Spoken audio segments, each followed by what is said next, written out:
9 फरवरी को छत्तीसगढ़ के बीजापुर के इंद्रावती टाइगर रिजर्व में एक बड़ी मुठभेड़ हुई, जो अब तक की तीसरी सबसे बड़ी मुठभेड़ मानी जा रही है 2024 और 25 के दरमियान की, जिसमें माओवादियों को बड़ा नुकसान हुआ है।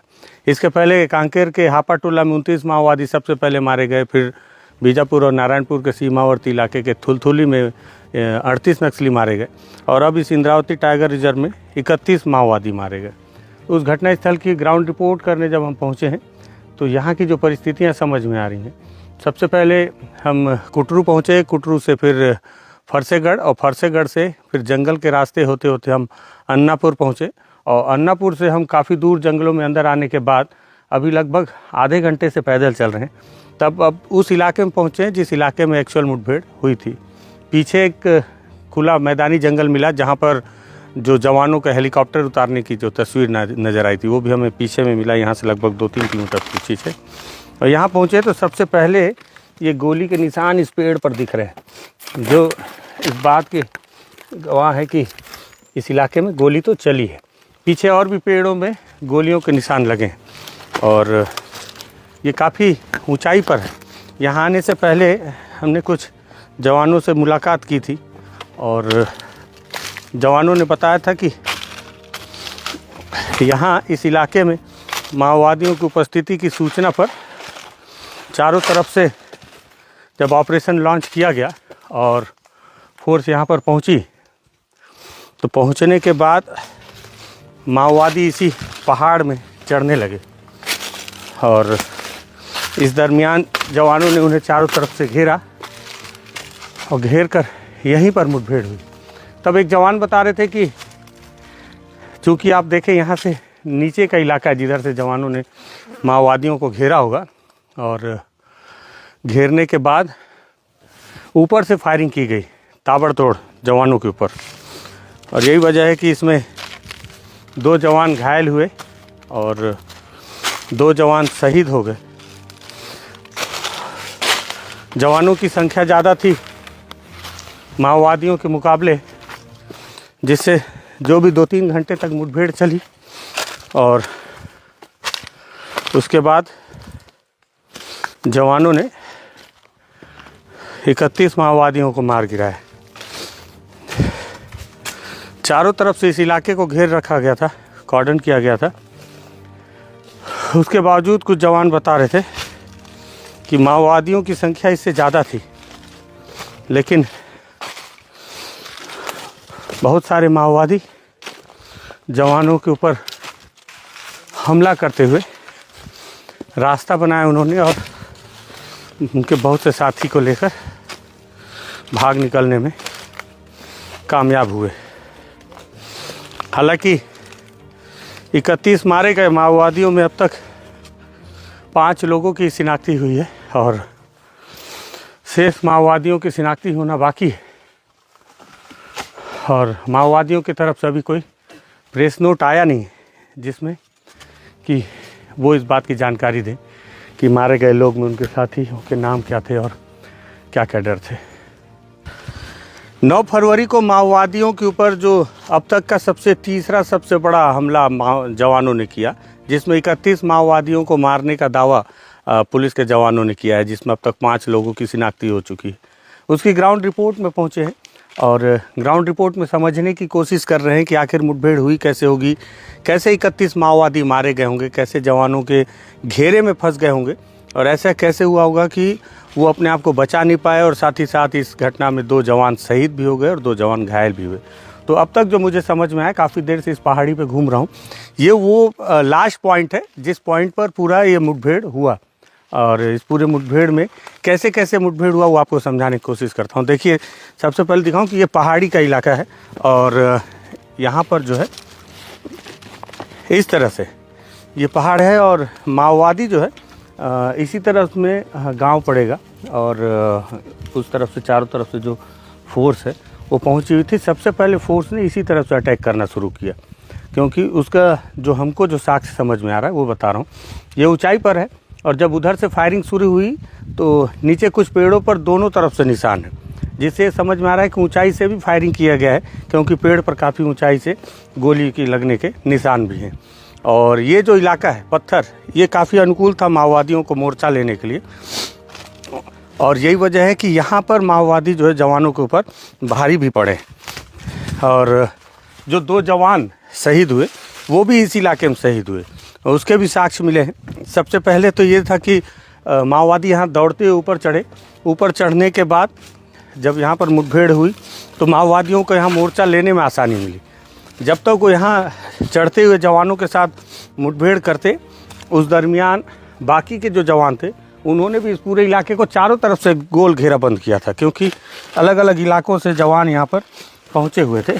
और ये देखिए यहाँ पर जो साक्ष्य अभी नज़र आ रहे हैं कि यहाँ पर सबसे पहले उस पत्थरों से जो मोर्चा लिया गया, गोलियों के निशान हैं।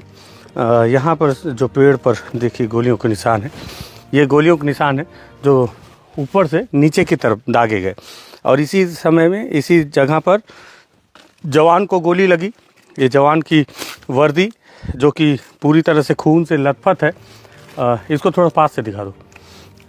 ये जवान की वर्दी है जो कि पूरी तरह से आप देख सकते हैं खून से लथपथ है। हो सकता है कि घायल जवान या फिर जो शहीद हुए उन जवान की वर्दी हो, और उनके अंडरगारमेंट्स है जो इलाज करने के लिए तत्कालीन जवानों ने फाड़ दिए। यहाँ घटनास्थल पर ये इंजेक्शन, सिरिंज और ये दवाइयाँ जो यूज़ की गई, ये भी आप देख सकते हैं। तो ये यहाँ पर मुठभेड़ हुई जिसमें जवान को नुकसान उठाना पड़ा। और आगे जो है बता रहे हैं कि ये माओवादी लगातार, जब उनको ये समझ में आने लगा कि इस इलाके में पूरी तरफ से जवानों के घेरे में, चंगुल में माओवादी फंस गए, यहीं कहीं पर कुछ कारतूस भी हमने देखे थे। और यहाँ पर माओवादियों के जो सामान है वो भी जवानों ने आग के हवाले कर दिया था, जिससे यहाँ सूखे पत्तों में ये आग फैली हुई है और चारों तरफ ये आग के निशान हैं। ये देखिए, ये इसके बाद जला ये कारतूस का खाली खोखा जो यहाँ पड़ा हुआ है, जो कि बताता है कि इस तरफ में भी मुठभेड़ हुई। और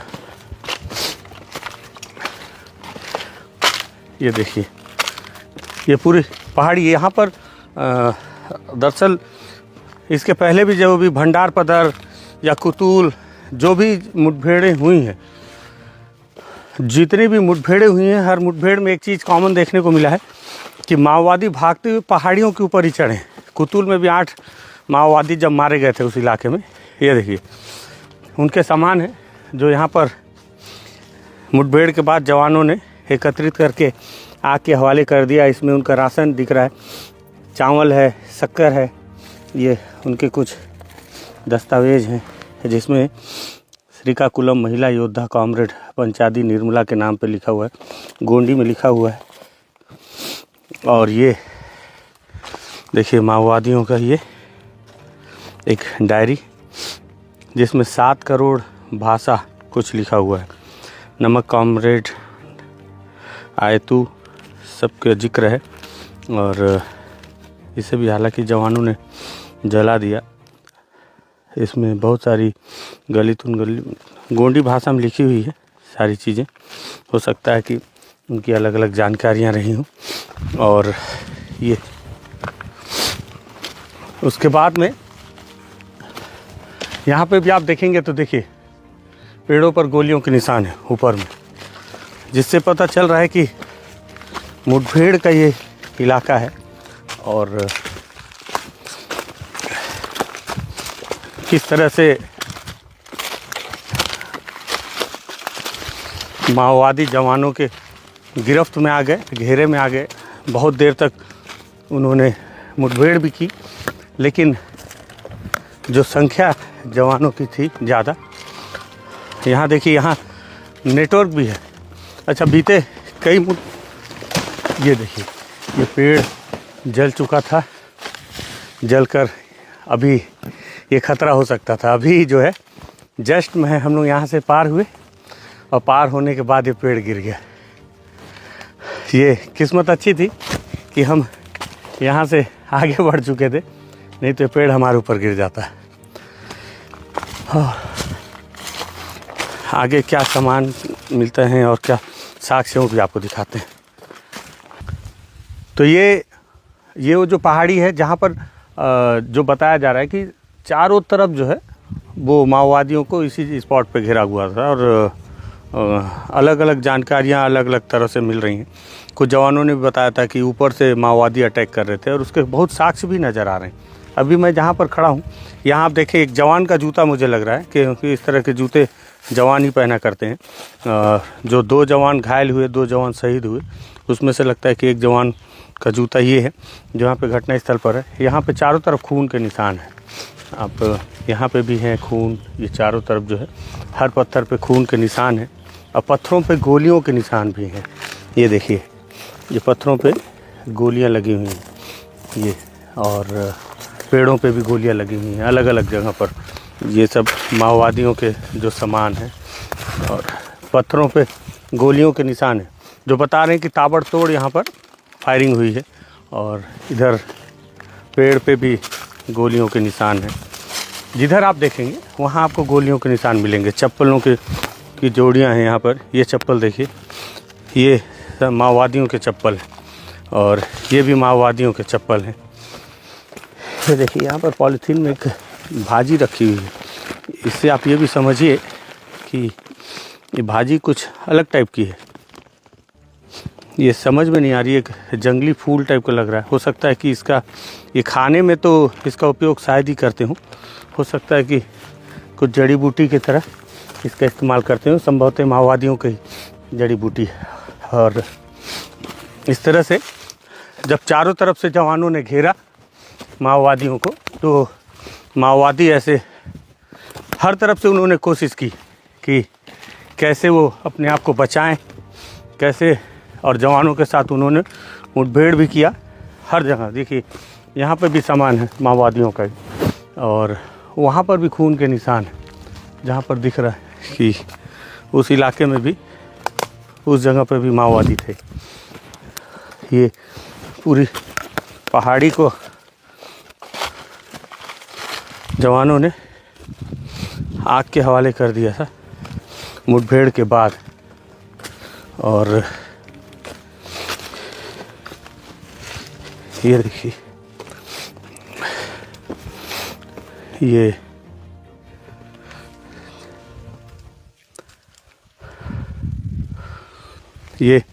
चारों तरफ आपको गोलियों के निशान मिलेंगे। ये देखिए, यहाँ पे भी ये माओवादियों का एक कारतूस है, जिंदा कारतूस है। ये जो लोहे का कारतूस, वो बीजीएल लॉन्चर के तौर पे जो यूज़ करते हैं, उसमें इसी तरह के कारतूस माओवादी यूज़ करते हैं। देखिए, इसके अंदर बारूद भरा हुआ है और ये उसका ट्रिगर पॉइंट है। इस पर जब पिन पड़ता है तो ये ब्लास्ट होता है।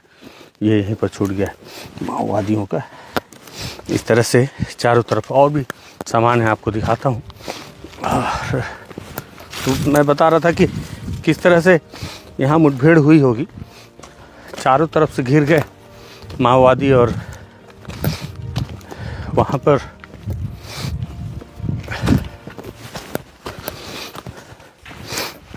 अभी हालांकि ठंड जा रही है और गर्मी आ रही है, इस वजह से भी गर्मी बहुत तेज़ अब यहाँ है।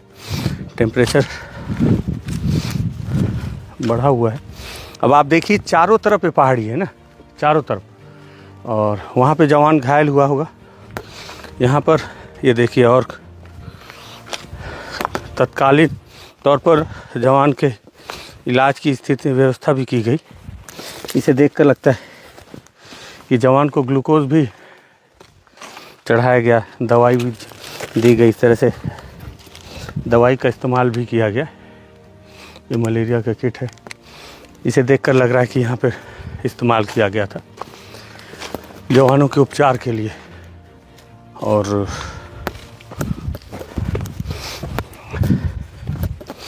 इस तरह से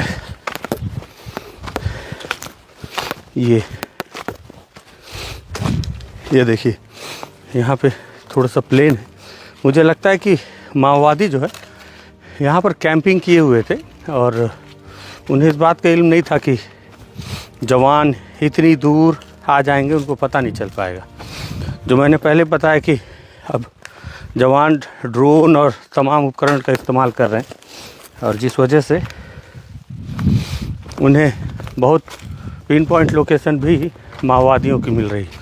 दूसरी चीज़ कि माओवादी जो हैं वो लगातार फ़ोन का इस्तेमाल कर रहे हैं और यहाँ पे भी नेटवर्क है और नेटवर्क होने की वजह से भी उनके लोकेशन ट्रैक किए जा रहे हैं। ये देखिए, ये बड़े बड़े बर्तन और ये पका हुआ चावल ये बता रहा है कि यहाँ पर जो है कितनी बड़ी संख्या में माओवादी रहे होंगे। उतने लोगों की भोजन की व्यवस्था। देखिए यहाँ पे ये कारतूस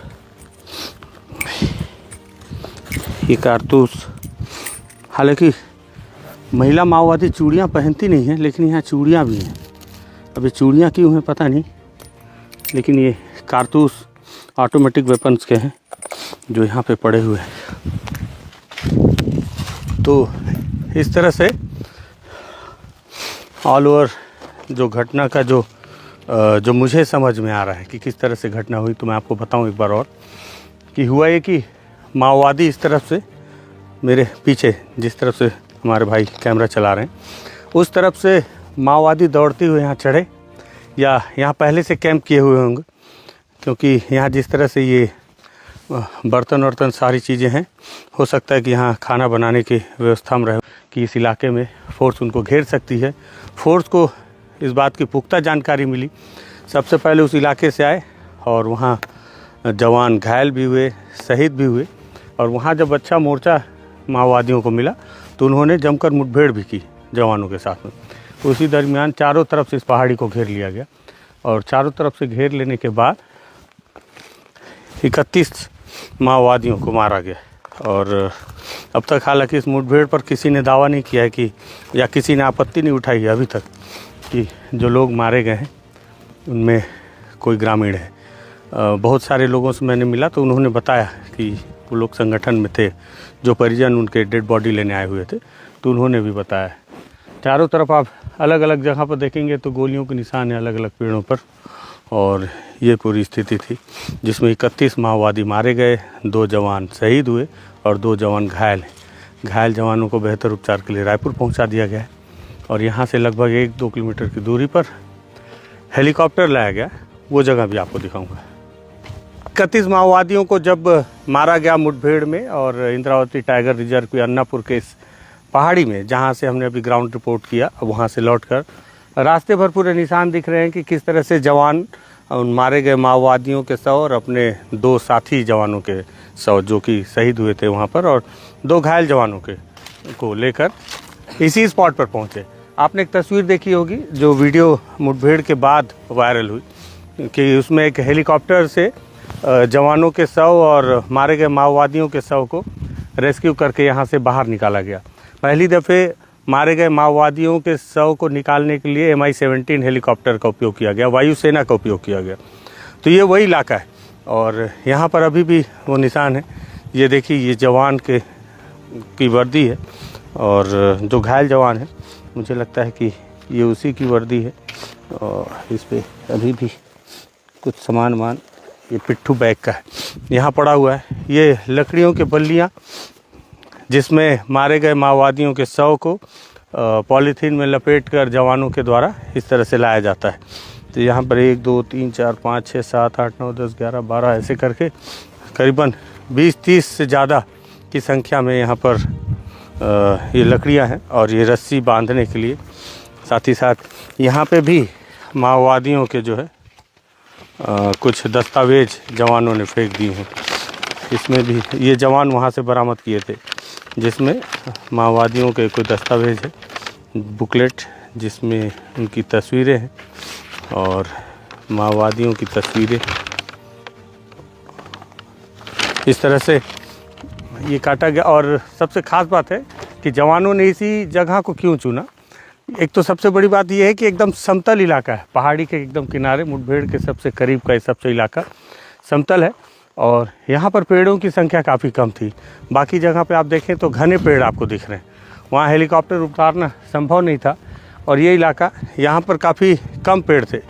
1 2 3 4 5 6 7 8, 9, 10, 11, 12, 13, 14, 15, 16, 17 ऐसे करके लगभग मुझे लगता है कि 20-25 छोटे छोटे पेड़ों को काटा गया और ये इतना स्थान यहाँ पर जवानों ने तैयार किया।